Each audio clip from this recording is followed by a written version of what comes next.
Coming up on Wrestling Life. What do you think of your dad being a wrestler? He's very good at it. Is he? It's all there you go. That's all the validation I need right there. That's it. I don't need any other validation than being told by this one that she's proud of me.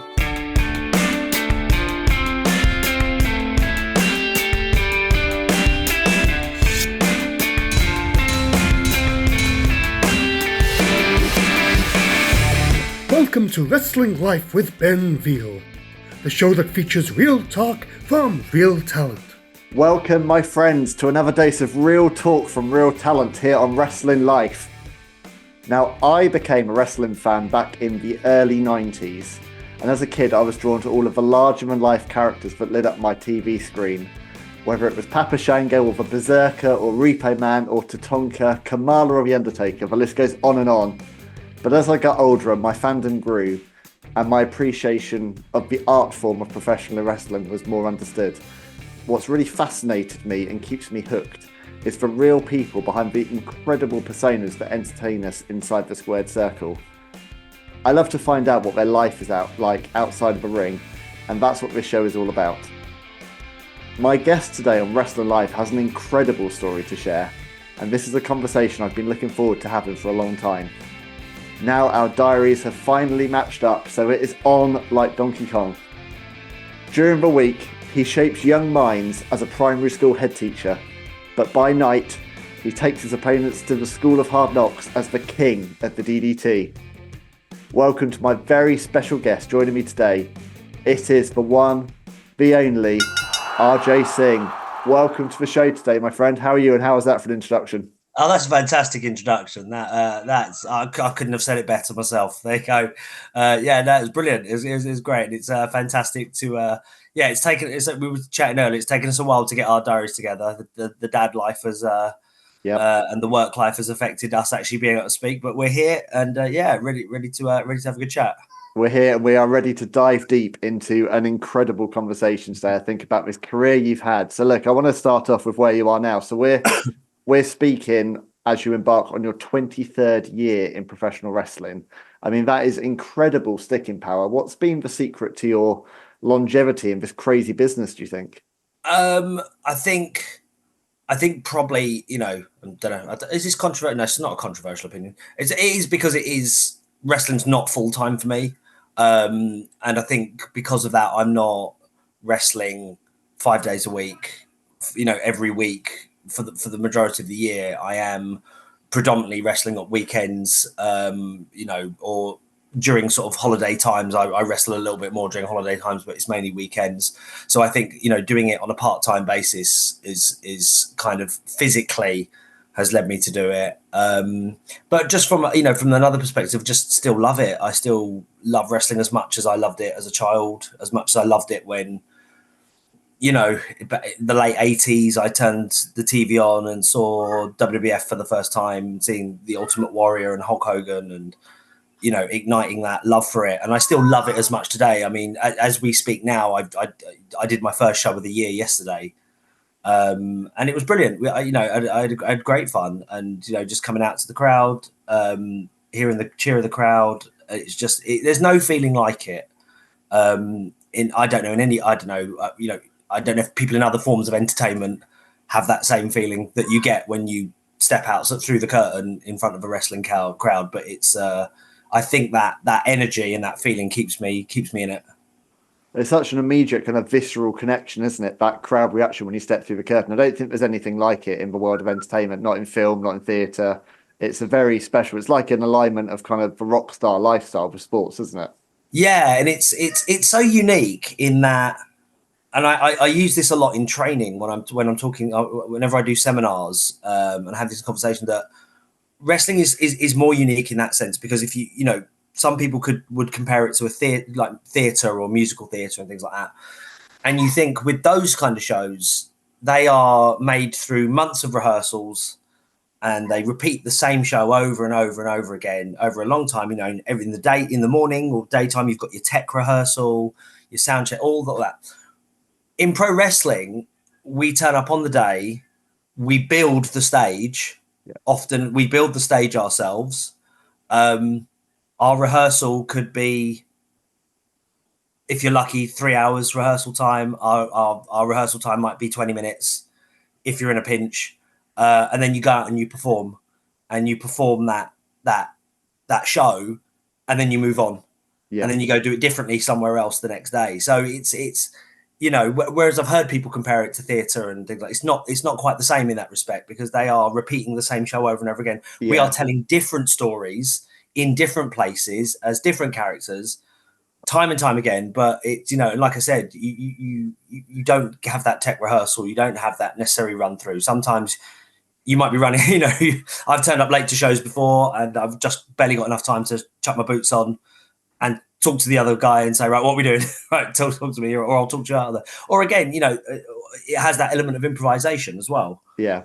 So you've got that element where you're just going to go out and you're going to improvise because you've got no time to kind of go through it. So it is so unique in terms of its form of entertainment. It's such a unique, kind of art form. You say about, on occasions unavoidably turning up late, but presumably that's not ideal. Like, what do you have a routine for getting into character before you step through that curtain? I often these days like listening to music. Like, I'll put my earphones in and just kind of listen through, really. But I think after this long, it's kind of, it just happens. Like, the minute I don't kind of really have to get myself ready.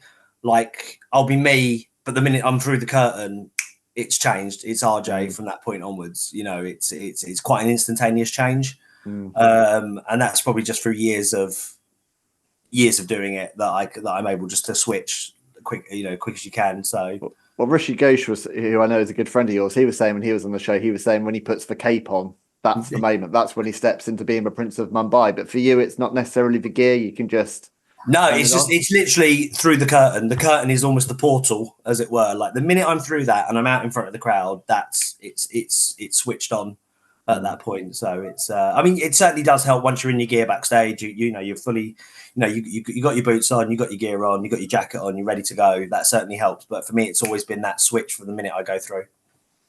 It was interesting what you said about theatre, because the first guest I had on this show was Nathan Cruz, and he described it to me as, he described wrestling as physical theatre, where you only get one take, which I think is a lovely analogy, isn't it? Because there is such a theatrical element to this business. But as you say, the days of being able to have a do-over, they're just not there. You have to make this work. Yeah, totally. And you've got you do it at the time. And like, again, you're right, there is no do-over. For most of us who are just, wrestling live, we're not taping for TV or anything like that. We're just doing it live in front. So you've got to do it. You do it right at the time. And then, like I said, you have to move on. You have to move on to the next. So it's a huge learning process, but also like I said, that's what makes it so unique. In its output. So I think there's a lot of similarities between you and I. I mean, we're a similar age, but I also saw you sharing a post recently of you as a kid in your Ghostbusters 2 outfit, which Ghostbusters 2 is my favourite film. I've just introduced my youngest to it, which has been beyond exciting. But, I grew up a couple of years younger than you. So I was introduced to wrestling with, the match behind me, Bret Hitman Hart, British Bulldog. So 92, when WWF hit its peak in the UK. So you're talking about kind of looking at the Ultimate Warrior, looking at Hulk Hogan. Who were your guys growing up? Who did you watch and think they are my? Yeah, I mean, I have very, very hazy memories of first watching a bit of World of Sport with Giant Haystacks and Big Daddy, but I don't remember very much. I remember sort of catching it a little bit, but it didn't really take my interest. It was when a school friend of mine introduced me to, he had a tape, a videotape. Google that for anyone who doesn't know what videotape is. Go Google it. A videotape of some WWF stuff. And I think the first match I ever watched it definitely had Haku in it. Haku versus someone. It might have been the Ultimate Warrior. I may have just made that up, but it was something like that. Yeah. But it was definitely like the Ultimate Warrior and Hulk Hogan and Sting, over in WCW. Mm-hmm. And it's looking at guys who basically look like superheroes in real life, like colourful costumes. They're muscular. They look like someone has just taken a Marvel or a DC character and just boom, put them on your screen. And that's, I think, what hooked me is their presentation looked so fantastical, like, almost otherworldly. There was something, really special about them. So I kind of really came in the late 80s watching wrestling through the Hulkamania era. And that's what gripped me, and that's what, I've been a fan since, really, from that point. It's amazing, really, because I've been reliving all of the WrestleManias over recent months before I go to my first one in Philly this year, and there is such a lot of people criticize and look back on the Hulkamania years, and it's all very easy given the work rate and what life is like now to do that. But you watch the moment when Hulk Hogan enters an arena compared to anyone else, and there is no comparison. He was just so over, and that emotional reaction that he elicited was unlike anything else. And it's all very well to say, oh, he only had just so many moves and the same matches, but for years and years, the audience just ate it up, didn't they? Absolutely. And I think that's that for me, and that's a little bit of my frustration about modern wrestling is we've modern wrestling has taken on this form of, like, we have to do more, and it has to be bigger, and it has to be more and more, and we have to do more and more all the time. And just even last night, I was watching, I might get my year wrong here. It was Royal Rumble. It was Edge and Christian versus the Dudley Boys. I think it's 2001, but don't quote me on that. I think it's the 2001 Rumble. It's the tag team title match. Edge and Christian are the heels. The Dudley Boys had become the faces.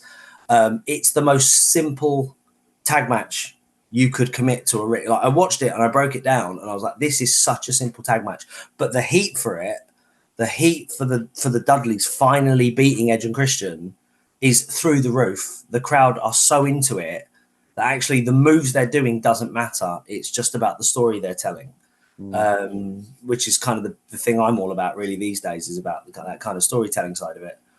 So it's that same with Hogan. It wasn't about the moves he did. It is about the emotions he elicited and the stories he told. And that's what made it so special. So, and I'm not saying that doesn't happen these days. There are still, again, look at last year's Royal Rumble.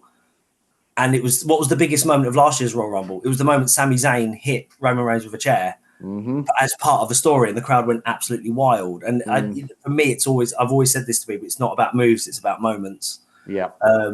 And I think, as you're saying, going back to what you said, like the minute Hulk Hogan's music hit and he came through and he was full of fire and he ripped the t-shirt, and that was the big moment. Those were the big moments that really pulled the crowd in.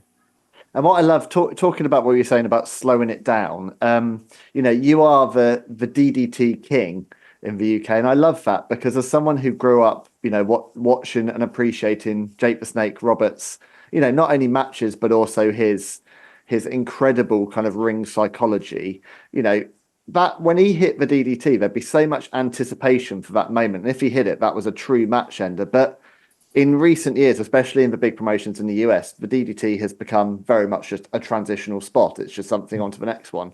But you've managed to really kind of double down on that DDT and make it something special again. Have you had what's the journey been like to try and, I guess, reinstate the importance of the DDT? It's interesting because unfortunately, the point we've come to now, you said, the DDT's become a transition move. You watch modern wrestling now, the Canadian Destroyer's become a transition move. Yeah. But it's wild. What's more, the Canadian Destroyer on the ring apron, it doesn't even get a counter. It's how dangerous is that? Yeah. I mean, I'm afraid I'll end up taking up most of this podcast if I go too much on this rant, is that people throw away their own moves, right? There's very few people whose moves are actual finishers these days. We've kind of just lost that. We've lost that. They're called finishers, but they're not finishers. The only one I think who really kind of still holds on to it and protects it is Randy Orton's RKO. That's one of the very few which is still quite heavily protected. It's still very much a finish. If he hits that, it's over. And there's very few matches, I think, except for the big title matches. And I get it in the big WrestleMania main event. I kind of get it where people kick out of finishers there. I'd still prefer they didn't, but I get it. But if you watch Randy Orton, there's very few people who kick out the RKO. And I think the more we dilute our finish, you might as well not call it a finish, and we might as well we might as well go back to using roll-ups and using surprise pins to beat people. So yeah, very similar. I grew up watching Jake the Snake. I was a big fan of Jake the Snake, a big fan of Arn Anderson when he hit the DDT. I really loved Raven's even flow DDT. I thought that, all three of those are fantastic. So it's kind of a big part of it. First of all, was an age thing, because prior to sort of the start of 2022 or sort of it was either late 22 or certainly the beginning of, no, it was late 2022 that I decided, right, DDTs, because I was doing the Swanton Bomb as a finish from the top rope. And that was just an age thing. It just, it hurts. You jump off the top rope, you flip and land on someone, and I'm staring down the barrel of 43 in a couple of months' time. And I was just like, it's hurting too much. So I kind of was like, right, what move do I want to do as a finish that is easy? I can do on anyone. It's not going to cause me loads amount of pain. So I kind of went back to the DDT, which I'd always loved anyway. I'd always loved the DDT as a move. And I just literally went one day, this is going to be my finish. This will be my finish. I'm going to use the DDT and I'm going to tell people this is my finish. Now, there's two elements to this, right? One is, and again, this is frustrating, and I don't know if this will make me any friends, but I'm old enough now that I can I'm looking forward to being that old man stage where I can just say what I like without consequence. Oh yeah. I'm already there in my head. It's fine. But no, not that I think. But honestly, if other wrestlers are listening to this, right? If I'm on a show with you, and to be honest, I've been touting around this, I'm the king of the DDT, and please don't come up and ask me, can you do a DDT in your match? Because the amount of people who come up to me and go, oh, can I do my DDT? Is it your finish? No. Then no. Don't do. The minute you go out and you do a DDT and kicks out of it, what's the point of mine? What's the point of mine? There are 1,001 moves, holds. Get it? There are 1,001 moves that you could do, right? Why do you need to do the one move that I'm asking you not to? That is I don't need any other moves. I don't need any moves. That is my one move. So please don't come up to me and say, oh, can I do a DDT? Unless it's your finish. Unless you're going to do a DDT and it's your finish, then fine. I've got no problem with that. But, I've been on shows and people are like, oh, I do this DDT. I was like, is that the finish? Oh, no, I do an armbar. Like, well, what? Why are you doing a DDT then? Why are you doing a DDT? That's not your fit. It's got nothing to do. And that's what, honestly, and it's like bashing my head against a brick wall. It's like trying to teach long division all over again. Which is equally as painful, or fractions. So that's one of my first issues, that I have to tell people, don't do it. Like, if I'm on the show, just leave it. Just give me that one move. Do all the other moves you want. Just give me that one move. So that's one element. The other element is I just steadfastly said, this is going to be my finish. No one's kicking out of it. That's it. No one's kicking out of it. And so people, and again, I got around a question like, oh, so what do you do if you're not winning? I don't do it then. Yeah. And that seemed almost mind-blowing to some people. They're like, what do you mean? Well, if I'm not going to win, I'm not going to hit that move. Because if I hit that move, I'm winning. So that's it. And I honestly think a lot of people, you could see the cogs turning going, oh, right. Oh, he's actually quite serious about this. So I was like, yeah, I am serious about it. Like, I'm... like I said, I don't do anything else. I don't have like hundreds of moves. I don't do anything flashy anymore because I can't, my body's not capable of it anymore. And so I just do this one simple thing. I want you to respect it and protect it. It's Ben Veal here, host of Wrestling Life. This show is all about real talk from the talented individuals who shaped wrestling's past, present and future. And when it comes to honouring wrestling's past, I have to give a quick shout out to the great team and our friends at bigbluecage.com. Big Blue Cage Wrestling Store is your one-stop online shop for some truly awesome wrestling gear. Big Blue Cage's replica championship belts include the very best designs from the Golden Era, New Generation and the Attitude Era, including the much beloved Winged Eagle belt, the iconic Intercontinental Championship, which in my humble opinion is the greatest belt design of all time, the Attitude Era Big Eagle, and even the big gold belt, all available either in CNC or deep hand-etched plates and with real leather straps. And that's not all.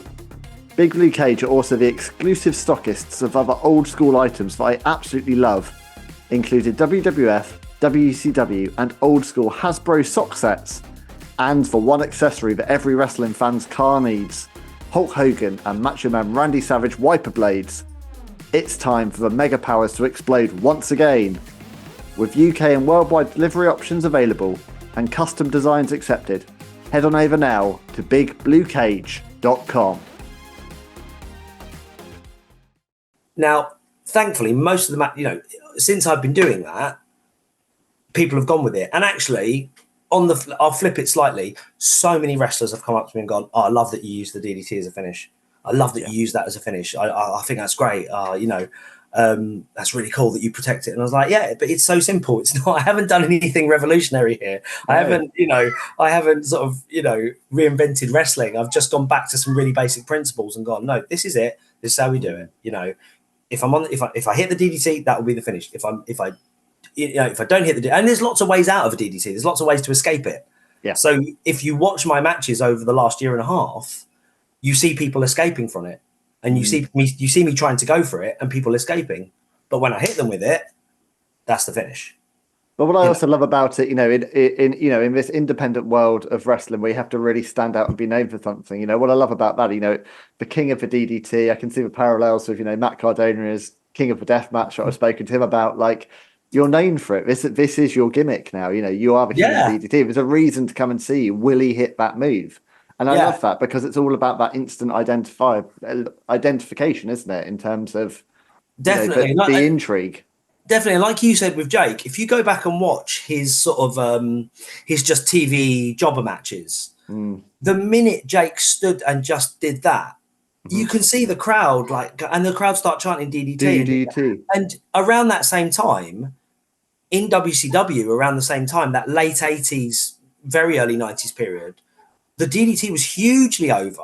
In Southern wrestling, the DDT was massive. And actually, in WCW at the time, you had several people who used it. So the Freebirds were using it at the time. Arn Anderson was using it at the time. And yet it didn't dilute it. It didn't dilute the fact that multiple people were using it, because it was a finish, and it was a popular finish back in that time. People loved it, and when they knew it was coming, they would cheer for it. I think it's Halloween Havoc 1990. If you watch it, when Arn Anderson goes for it and when the Freebirds go for it in their respective matches, the crowd just go mad because they know the DDT's coming. It's a logical finisher. You are literally dropping someone on their head. I mean, what is the art? Because I do wince sometimes when I've seen spike DDTs and all the variations of it. What is the art to doing that move safely, both for yourself and talking about age catching up and trying to have a safe finish? But for your the reason for me personally, doing it, it's a flat back. It's just a flat back. I just boom, I'm on my back. It's nice and easy. I think where I would prefer it is if wrestlers didn't roll through with it. They just took it like a front bump. Because again, if you go back and watch Jake Roberts matches, most people just took it flat on their front, and it looks infinitely better. I think it looks better as a front bump than people sort of rolling on their heads and rolling onto their backs. There's a couple of great examples of that I can name off the top of my head. I can't name the event. There's one against Ted Dibiase. He does against Ted Dibiase where he saw off Virgil. Virgil's running. It cuts to Virgil running down the aisle. You see Jake sort of spin around with Dibiase, and he does it to Dibiase, and Ted Dibiase just takes it completely on his front. It looks amazing. And the other one I suggest, this is what I think is the best DDT of all time, is Survivor Series 1988, which again I had on VHS. It was actually the first VHS I ever owned. It's Jake Roberts in the Survivor Series match, and he's been beaten down. He's being beaten down by Rick Rude, and Rick Rude does this slow, smirking walk to his corner with his arm out like this. Jake Robert comes up behind him, yanks his trunks down, and as Rick Rude's flustered and he turns around, Jake hits him with a DDT, and Rick Rude just goes down flat on his face perfectly. Yeah. And it's the most beautiful looking DDT of all time. And he obviously pins Rick Rude with that as well. So it's that for me, that's how to make it look its best. Just from, and if you listen to Raven talks about, there's a YouTube clip of Raven talking about the DDT and why and for similar reasons. So when Raven was younger, when he was Scotty Flamingo, he'd use the pole driver, and he said the same thing. pole drive is really tough on the back and on the hips. If you're the person giving it. And he said he needed something different where it wasn't going to hurt his back and hips all the time. So that's why he switched to the DDT. Well, I've heard Hulk Hogan talking on the interview circuit recently, talking about how if he could do one thing differently about his wrestling career, it would be not doing the leg drop, but absolutely, because of how many years that shaved off his in-ring career. Big time. I think if he'd stuck with the axe bomber that he was doing in Japan, it probably would have extended his career a bit. So, but Raven said that as well. He just preferred it when people just went completely flat. He said, just take it flat. So, and that's for me the ideal way to do it. Well, look, you mentioned one of my all-time favourites, the $1 Million Man, Ted DiBiase, a minute ago. You shared the ring with an eclectic mix of WWE legends in the time. Two that immediately jump to mind are Ted and also Tatanka. When you're growing up as a kid watching some of these big characters on TV, is it pretty surreal when you look back now at some of the people you shared a ring with? Those have been some of my best and most favourite experiences in pro wrestling, is meeting and working with WWF legends. I think is probably the best phrase for them. I think a lot of sort of guys in my sort of generation just after me always got very excited when they got to work with like American independent wrestlers. And I can see that because they can obviously have these really fantastic matches with like the up and coming American stars and things like that. So, but for me to be told, first of all in 2014, you're going to have a match against Tatanka, was amazing.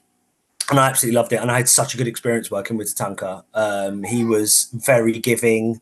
He wanted to work. Like you often, I mean that sometimes you get in with older wrestlers and they don't really want to do very much. But he wanted to work. He wanted to, do his stuff. I mean, Tatanka has his match. So you kind of do his match. But I'm cool with that because he's Tatanka. He's the draw of this match. So I'm more than happy to do his match and follow his lead. But in the same vein, he was like, what do you want to get on me? What would you like to, but he does have bare hands. And I mean, like his hands are like two of mine. And obviously one of Tatanka's staple moves is the chop. And let's just say I felt every single one of those chops because the guy has massive hands. But he was really awesome to work with, really good fun. Very complimentary afterwards as well. I had a really good match with him. And then 2 years on, I worked a spot on a 4FW show where I was in a management role at that point because I'd taken a break from the ring. And we did a spot where I was managing a guy called Tiger Ali, and Tiger wrestled John Morrison in the main event. And we just did a spot where Ted DiBiase comes out and he puts me in the $1 Million Dream. And I've got this wonderful photo of Ted DiBiase giving me the $1 Million Dream. And as soon as I got that photo back from the photographer, it's the only wrestling photo I sent to my school friends. And I was like, you guys are not going to believe this. Like, do you all remember $1 Million Man, Ted DiBiase? And they're like, yeah. I was like, check this out. And I was like, I sent them that because I was, it was a great photo. And what was really fantastic about that night is that Ted DiBiase just spent the night backstage just telling us stories. He was just telling us WWF stories, and it was just, when we were a captive audience because it was just great to listen to him and tell us all, all the different things had gone on. Like, and he told us a great story of how him and Virgil, because Virgil had to carry the belt round for real. When they were in public, they were told they had to do the gimmick in public. So because the kayfabe was still big at that point, and DiBiase, and I'm sure lots of people know this, so it's probably not new news. DiBiase was given extra money to, in public, live the life of the $1 Million Man. He was bankrolled to make sure he could appear in public as very rich. So he got to travel in limos. And so Virgil actually had to carry his bags and they got to their hotel room, him and Virgil, and they looked at each other and said, who's got the $1 Million belt? It was like, I thought you had it. So they literally hopped in a cab and they drove back to the airport and they went up to like the customs desk or something, like, right, we've lost this case and it's got like this, I think was it like $45,000 at the time that belt cost or something like that. And they're like, the TSA agent was like, looked at them for a minute and just went, you two are the luckiest people. And he pulled out the case with the $1 Million belt in it. And it was like, wow. And they got it back and they made it to TV with the belt. And it was, but it was just incredible listening to that story. I'll bet. No. Oh, that's amazing. That's amazing. I wanted to ask about something that came up when I had a conversation with Matt Burden from FPW. So you mentioned there, which I picked up on, that you know I'll do what Tatanka, I'll do a Tatanka match because Tatanka's for draw. Now, Matt shared a story that I know you'll know where I'm going with this. Matt shared a story of uh, F, uh, when FPW did a bit of a super show and brought in lots of international talent and Right. shared a photo of, I think it was the three of the promoters lined up with I think it was Chavo Guerrero and Frankie Kazarian and Chris Hardcore Dan. Holly, I think, as well, wasn't it? That kind of group, exported WWE TNA talent. And Matt said at the same time, you lined up with the homegrown talent, did your own photo, and then shared something afterwards saying, well, that looks expensive over there, or something along those lines. It's an interesting one, isn't it? Because we have got such an incredible, thriving, independent UK scene now, and I would argue it's healthier than it's ever been, really. But there is still that need to draw in the lay fan, isn't there? And Absolutely. rightly or wrongly, that does genuinely come from bringing in someone that you have seen on American television. Yeah. But what role should that talent play? So someone like a Tatanka or Chris Masters or Hardcore Holly, whoever it may be, insert name of big WWE star. What role ideally should they play when they're coming in to an indie? I think it depends. I do think it depends on a lot of factors, really. But I mean, obviously, the main role is to sell tickets. As long as you are bringing that name in, and by bringing that name in, there is a noticeable difference in your ticket sales. That's the main thing. That's it. Once they get there, and creatively, you would hope that the person you're bringing in creatively will go with whatever you're wanting of them. And I think it depends. I've got to be honest. I do think it depends. In that match, me and Tatanka, I really did feel like, Tatanka's the draw here. It's fine for him to go over. It didn't, it did. I didn't need to be over in that match. It didn't. Do you know what I mean? It was more of a exhibition type match. So there was nothing at stake. There wasn't a title on the line. There wasn't contenderships on the line. It was just a one-on-one. I think it did me no harm, him going over. When you look back at FWA back in the day, it was very much their model of, we are bringing in the top tier American indie talent, and we're talking like AJ Styles, Christopher Daniels. Back when they were the top tier indie, they weren't signed to a particular promotion. This is kind of just before Impact, just before, I think most of them were kind of had contracts with Ring of Honor in its early days, and the model was very much those people were brought in to put over the British guys. And that model, and that worked because, again, they were the draw. It's like, right, we've got American indie star AJ Styles. He's the draw. He's going to help sell you tickets. But then he puts over the British talent. He puts over Doug Williams. He puts over James Ty, etc., etc. Same with like Jerry Lynn. You get them in because they are top talent, but then they help elevate your guys as well. So I think you just have to be very clear on why you're bringing these people in and for what reason. But I think I used to always have that, you need to bring these imports in and they need to put over local talent. I don't think that's always necessary anymore. No. But where it helps, certainly do it where there's a real benefit to it. I think when you've got an incoming babyface, the expectation from the audience is they're going to get the win, aren't they? You're going to see that finishing move that you've seen on WWE, and the crowd's going to go happy towards the end of the night. I think when it's the heel, it's a bit different, isn't it? In terms of... I did a 4FW event a few years back, and the main event was Rey Mysterio versus Alberto Del Rio in Swindon. I was there. I was there in Swindon. Yeah, right. Yeah. So yes, they could have chosen and said, right, we'd like Del Rio to put over one of our guys, we'd like Mysterio to put over one of their guys. But actually, that's such a big draw, those two, and they would probably infinitely, and I'm not putting down any British guys here, those two know each other, they know exactly what the spots to do, they know, and if you remember that match, it was really the best of Rey Mysterio, wasn't it? It's like you've got all of Mysterio's greatest hits, which is why if you put Rey Mysterio on your show, on your indie show, people are coming to see the greatest hits of Rey Mysterio. That's what they want to see. And I felt that match was perfectly placed for those two to be on together. They did the best of Rey Mysterio. We got the 619. We got the West Coast pop. Everyone was happy. I mean, that show was a massive sellout on that one, and it was just perfectly placed. So I think, sometimes that is the right thing to do. Sometimes it is just right to put on two import talents against each other. Because it just fits. So, you can use them in that way as well. And that was a good example of when I feel that was the right decision there as well, to put them on with each other. So talking about future pro wrestling, I mean, you've been really closely linked to FPW for, around about a decade now. And what I love, I mean, I've been to a few shows in the past. I think I met you at one years and years ago.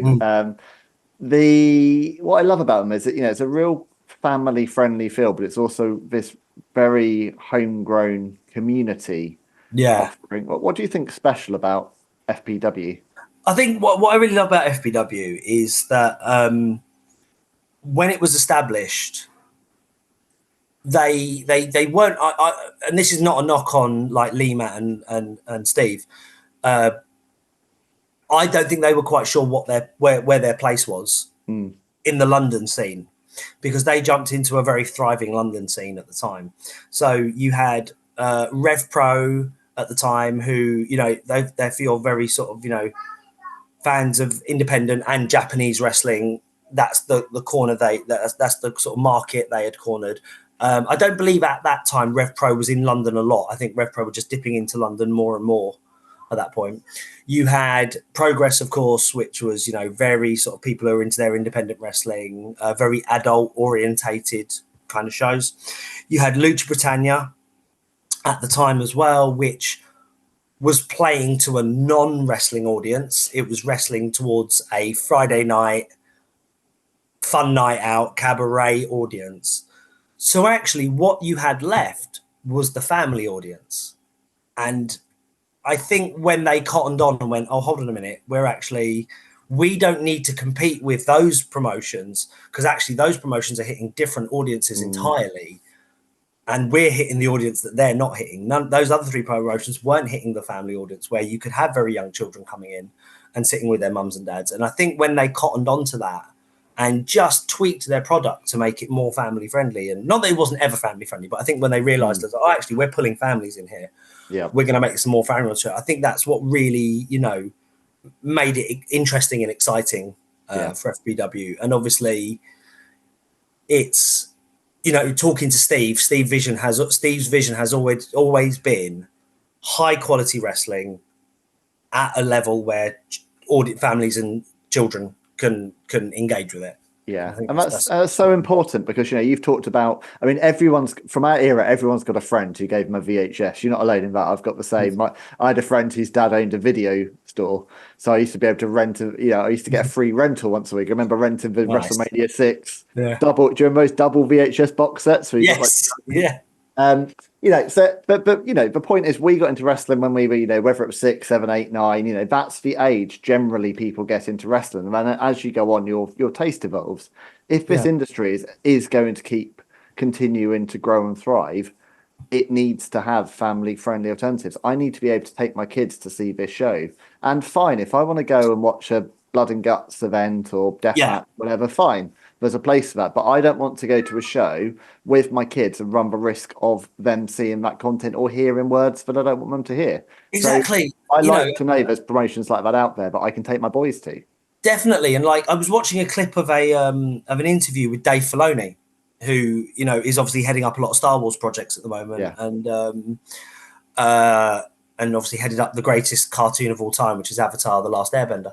I'll talk about that later. And he was saying in an interview, he was tackling complaints from fans, Star Wars fans, going, "Oh, you've gone really, you're making content for children now. You're doing, where's all the adult oriented?" And his answer was like, Star Wars is for children, right? You were a child, yeah. And he's like, when did you become a fan of Star Wars? And they were like, oh, when my dad took me to see it at the cinema when I was a kid. And he was like, there you go. Yeah. It's like, yeah, right. And again, it's good to have your adult orientated shows, but remember, the people who you first bring into this, as we have both said, we were children when we both came into wrestling. So you need those shows where it is family friendly and where children can have their first experiences. This episode of Wrestling Life is brought to you in partnership with our friends over at Legacy Sports Nutrition. Take your physical and mental performance to the next level with Test X9, the natural testosterone booster. Clinically proven, Test X9 from Legacy Sports Nutrition is NSF certified, third-party lab tested, and made in the US of A. And it's brought to you by friends of the show, 3-time world champion Nick Aldis and 10-time world champion Mickie James. Nick developed and uses these products himself, so you know they work, and he shows you how over at legacysubs.com, with links to clinical studies on each of the 9 key ingredients. No bull, no bro science, just facts. It's time to level up your strength, energy, libido and drive now with Test X9 from Legacy Sports Nutrition. And if you want to really level up, go for the ultimate test stack, adding T-Assist, a pro-grade estrogen inhibitor and test enhancer, and the best-selling sleep aid Recovery PM, and discover why improving your sleep is the key to unlocking your mental and physical potential. So stop settling for average. Go to legacysubs.com now and use the promo code WrestlingLife for 10% off your entire order. That's promo code WrestlingLife.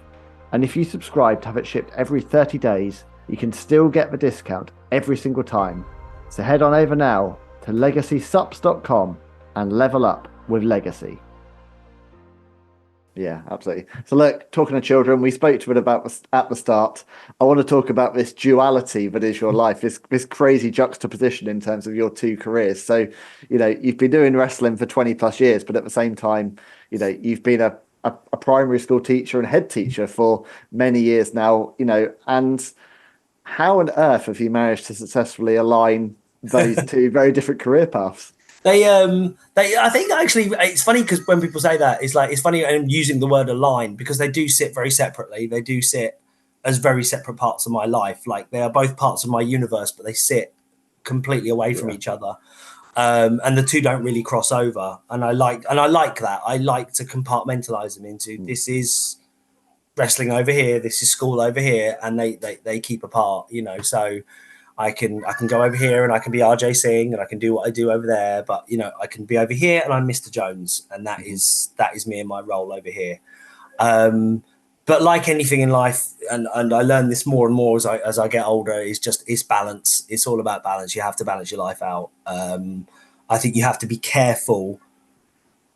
I suppose the phrase is putting your all eggs in one basket, and because I've seen people go all in on wrestling and they have nothing outside of their lives except wrestling. And I've seen them crash and burn out and things like that. And I think what I've been in a privileged position to do is be able to be a teacher, work in primary education for 20 plus years, and then compartmentalize that and then be able to have my family life. So I have my wife and my daughter and spend time with as a family.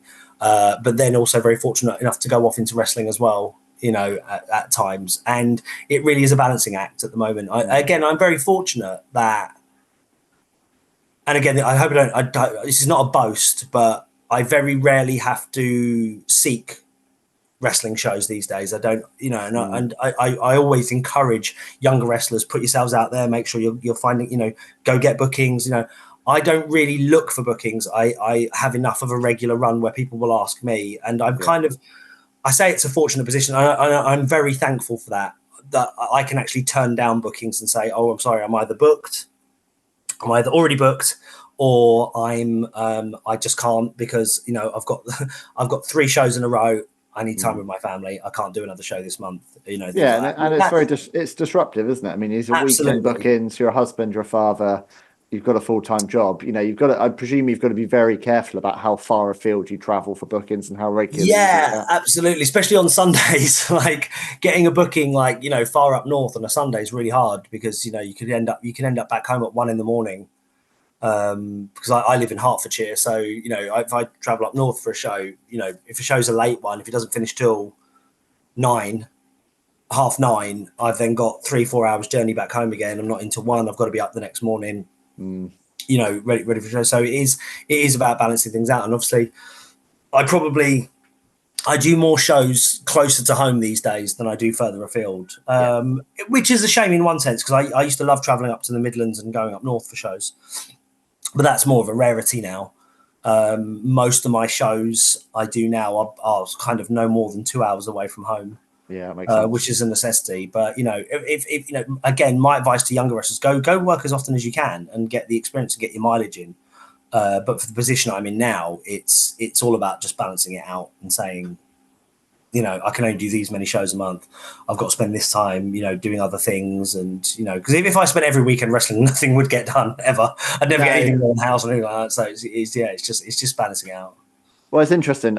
I'm doing some shameless name dropping here, for which I apologise. But to be honest, I'm very proud of how this show has grown. And I want listeners to go back and check out some of the other episodes as well as this one, because this is a place for candid and honest conversations. I spoke with Brock Anderson recently, and he made the conscious decision to leave AEW. And that was largely at the advice of his father, who we've been speaking about already, because Arn said to him, you are at a stage of life where you're not married, you haven't got kids, you can get the reps in. This is your time to do it. So if you want to get better, you need to be everywhere getting reps. And I guess that's probably the advantage you had, was that you did a lot of this before you became a dad. And I feel the squeeze here. We've been talking about diary clashes. It's hard for me to do this because this is a labour of love for me.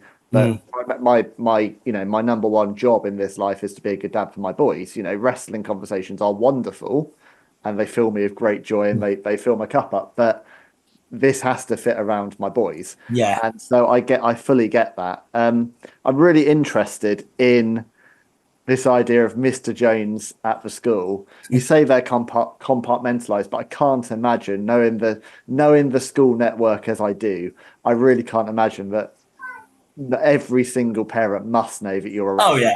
Oh yeah.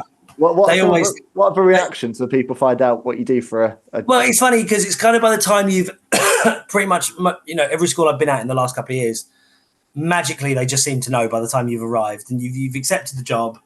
I think some Googling takes place, and by the time you turn up, they just seem to know. Day one, I'm there on the playground. I've got kids running up to me. Miss Jones, were you a wrestler?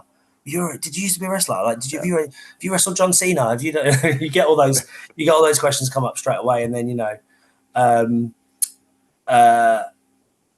and then I had one dad come up to me. It was really funny. I had a dad come up to me at this school. I was about 2 or 3 days into my latest school, which I started this September. And a dad just kind of sidled up to me, and he just kind of said, if I said to you,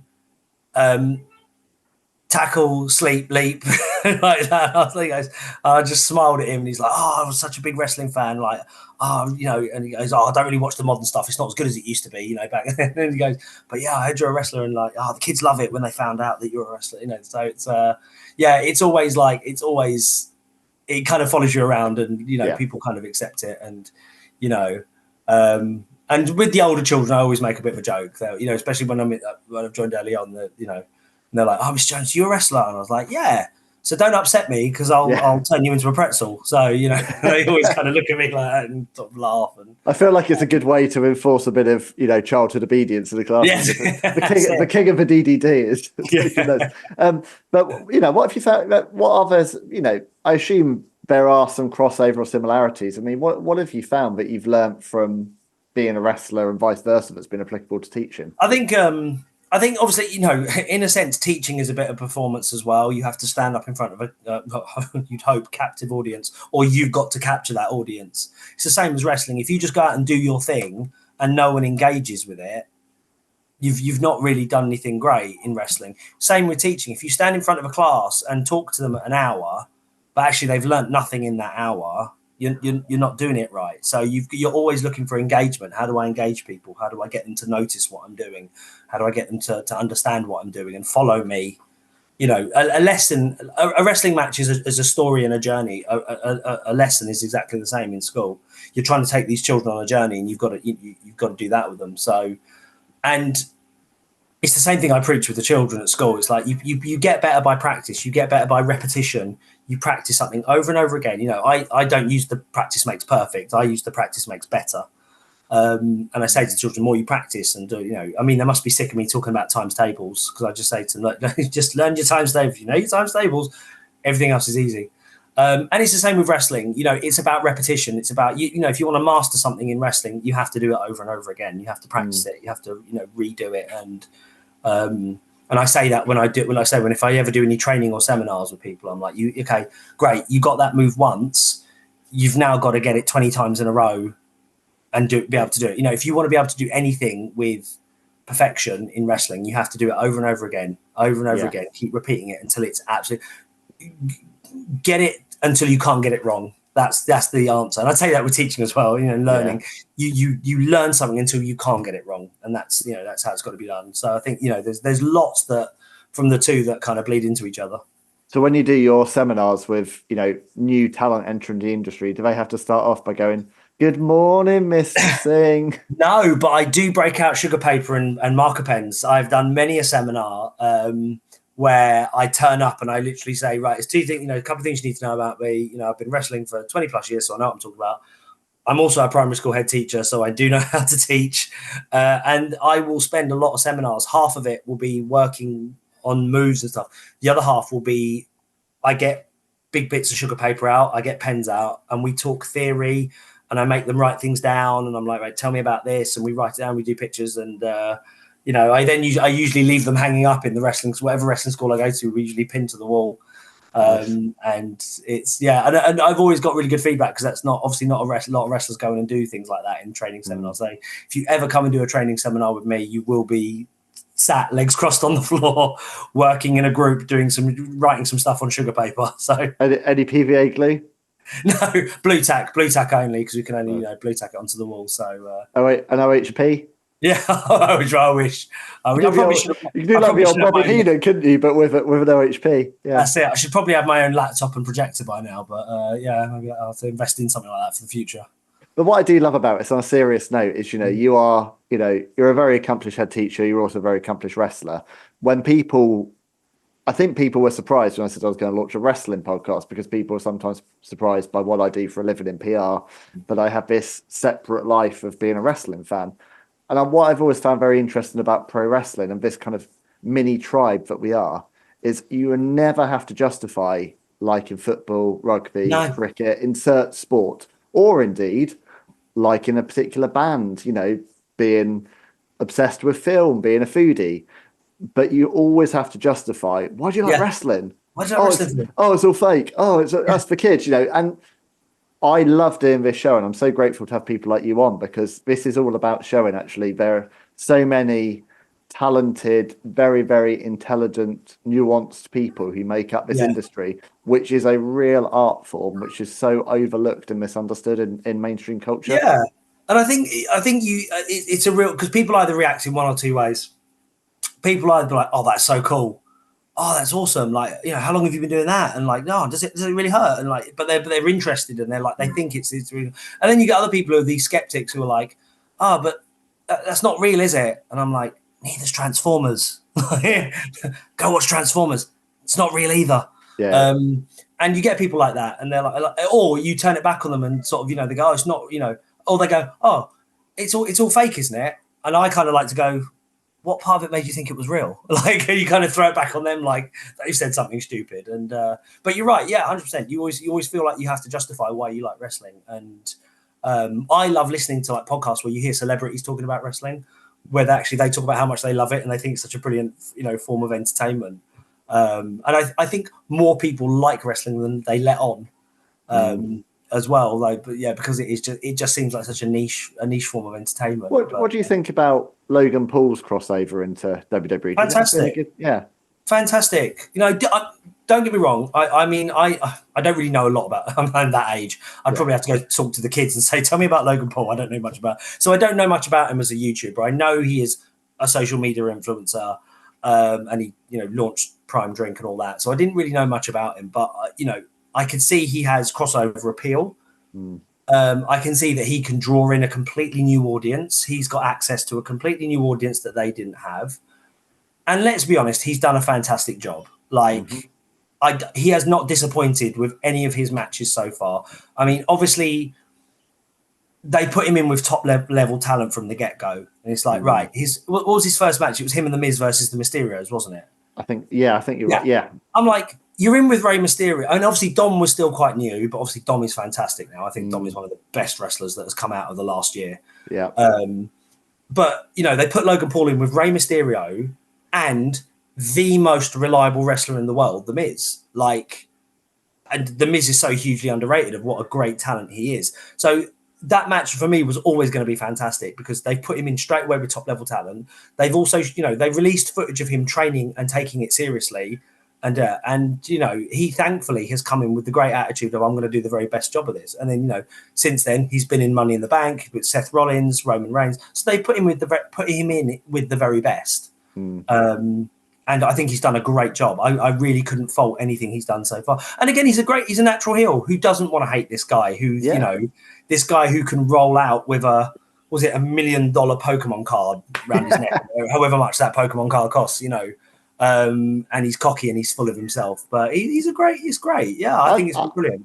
I think it's been, between him and Bad Bunny, I think what we've seen is a very different breed of celebrity that are coming in with genuine respect. People like you and I, who grew up and they're not coming in, they're getting they're jumping 20 steps ahead, 100 steps ahead because of who they are. But then equally, when they've got the opportunity, I thought Bad Bunny's match with Damian Priest in Puerto Rico was great, incredible. One of the absolutely great. I showed my wife, who can't stand wrestling, but I was like, you just got to watch this entrance. Listen to that pop.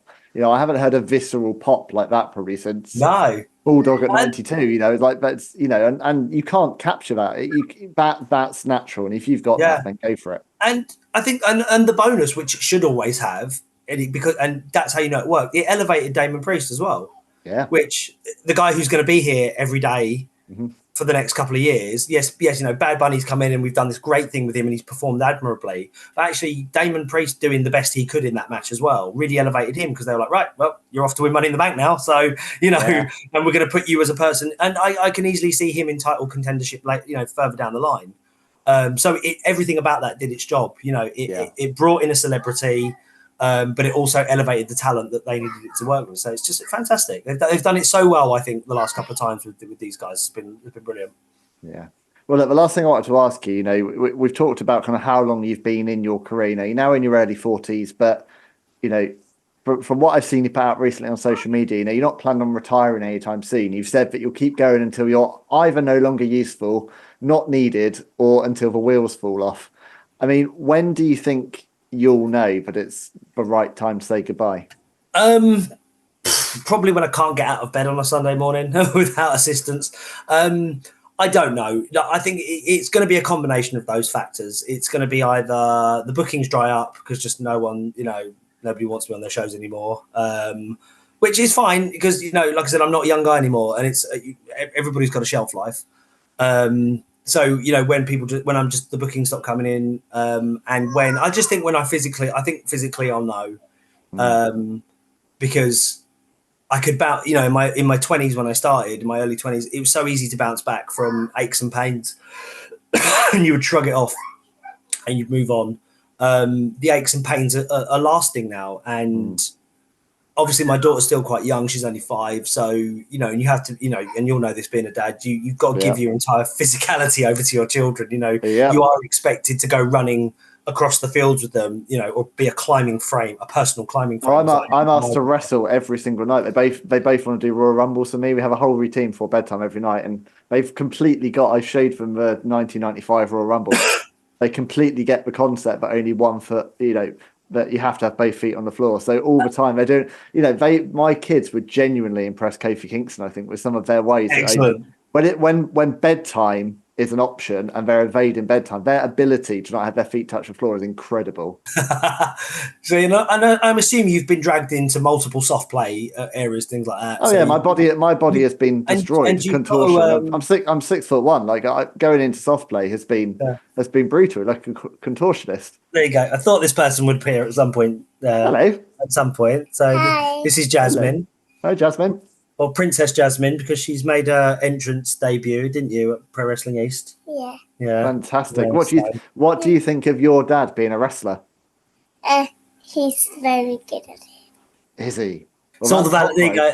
That's all the validation I need right there. That's it. I don't need any other validation than being told by this one that she's proud of me. I went swimming today. We went swimming today, didn't we? Nice. So, Yeah, and that's what we mean about dad life. Dad, No. this is wrestling life, and it's also dad life. this is it. You know, you can't stop the. You know, it reminds me of those, like, when you see the politicians on TV and their kids appear and they do this big thing of like trying to like. No. I'm like, oh, come on, guys, just be human for like, you know. Yeah. No, I did say to you, she turns up. So This is what it's all about. Look. I love it. No, I love it. And I made these. Oh wow! all the things you made. So Fantastic. that's it. And you know, and as we say, you know, you've got when they're this young, and again, you'll know this. Yeah. You've got to be there for them when Yeah. they want it. It's, you know, it's, and so I can't imagine, you know, if I'd spent most of my life wrestling and not being able to physically just play with her. Yes. I think that would have been really hard. So, because you take up a lot of daddy's energy, don't you? Yeah. Yeah, you do. Yeah. Right, I'm sending you off camera now. Okay. Right. say goodbye. Lovely to meet you. Well I'll be interviewing you again in about 15 Yeah. years' time Yeah. when you Very make your well. debut. Okay. I'll get you. I'll get you that in a sec. All right. Wants Well, a banana. So. RJ Singh needs to be a dad again. But one That's last thing: how can my audience keep up to date with you on social media and see? Where you're booking? So my two main ones for wrestling is Twitter. So my Twitter is at RJ Singh is King, but my Instagram is at King RJ Singh. So you got to flip the King around somewhere in that one. So. Which is what happens to me in the ring. I get flipped around a lot in the ring. So there you go. Absolutely. And then hit him with a match-ending DDT. There you go. Yeah. Well, thank you, my friend, for your time. I appreciate it. It's been a real pleasure. Well, that's it for another Wrestling Life. Thank you to my brilliant guest, RJ Singh. Big thanks, as always, to my creative partner, Jeff Easton from Tall Lake Productions for bringing Wrestling Life to life. Thank you to all of you for taking the time to join us. And if you haven't already, please follow, subscribe, and share this show if you haven't done so, because that makes all the difference in the world to us. I'll be back soon with more real talk from real talent. In the meantime, pay it forward, be good to one another. See ya.